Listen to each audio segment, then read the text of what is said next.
projet.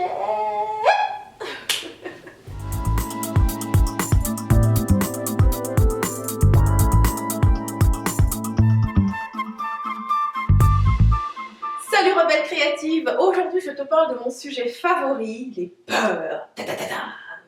J'ai reçu une question qui était vraiment sympa et je pense assez commune pour nous toutes dans la communauté. En fait, c'est comment dépasser la peur de se lancer dans un projet qui nous tient vraiment à cœur. Et je crois que cette personne en plus précisait qu'en ce moment, elle avait l'opportunité, donc un chemin qui s'ouvrait à elle et qui lui permettrait en fait de s'acheminer vers la réalisation de ce projet. Mais donc voilà, comment trouver le courage d'aller vers ce projet et de le concrétiser.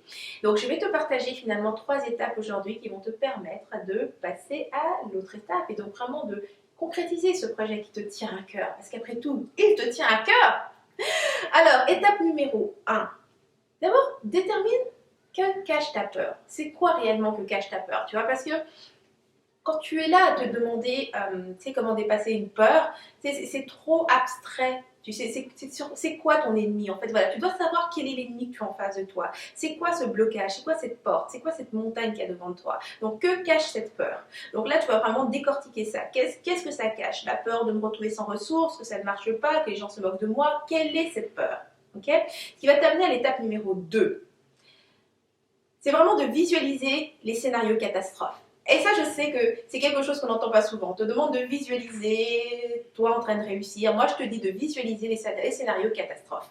C'est ce que je fais et ça me permet en fait d'enlever cette peur. Parce que quand tu visualises les scénarios catastrophes, disons par exemple, je lance mon entreprise et dans les 6 mois, j'ai pas de revenus et je vais peut-être me retrouver à ne plus pouvoir payer mon loyer ou à ne plus pouvoir payer pour je ne sais quoi. Voilà, donc un scénario catastrophe.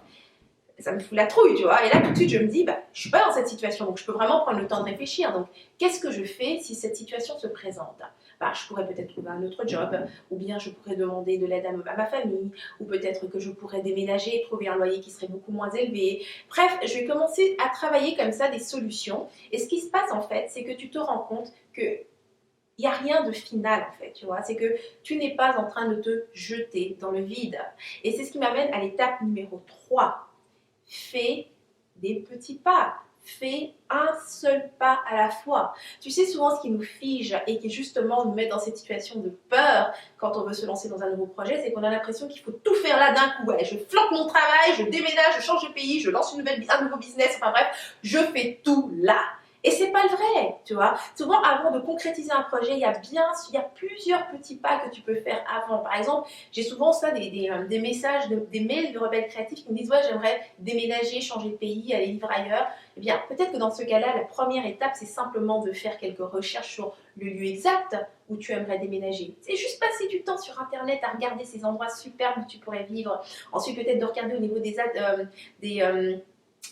comment dire, tout ce qui est administratif en fait, de quoi est-ce que tu as besoin, qu'est-ce qu'il te faut pour avoir un visa, et puis tu vois, tu peux continuer comme ça sur des recherches, tu peux regarder, ne serait-ce que où est-ce que tu vas acheter tes valises, tu sais, c'est vraiment, tu fais un petit pas à chaque fois, et ce que ça crée chez toi, c'est la sensation, le sentiment de ce rêve qui est en train de se concrétiser, et à un moment donné, tu es tellement dans un état d'euphorie et de sentir que tu es en train de progresser vers la réalisation de quelque chose que tu voulais vraiment, que finalement, faire des pas de plus en plus grands devient juste plus naturel, tu vois.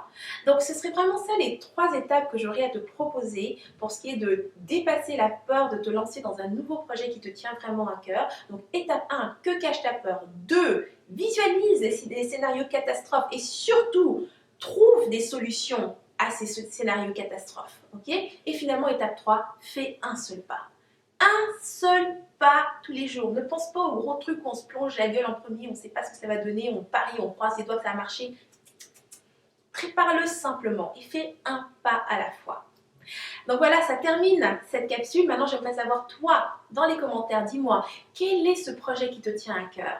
Quel est ce truc que tu aimerais faire et qui en ce moment te fait encore peur? Et en utilisant les 3 étapes que je t'ai partagées, finalement, quel est le seul pas que tu pourrais faire dès maintenant, pas demain ni après-demain, dès maintenant, et qui te donnerait cette sensation que tu es en train de progresser vers ton rêve, vers ton projet? Laisse-moi ça dans les commentaires, j'adorerais savoir ce que c'est.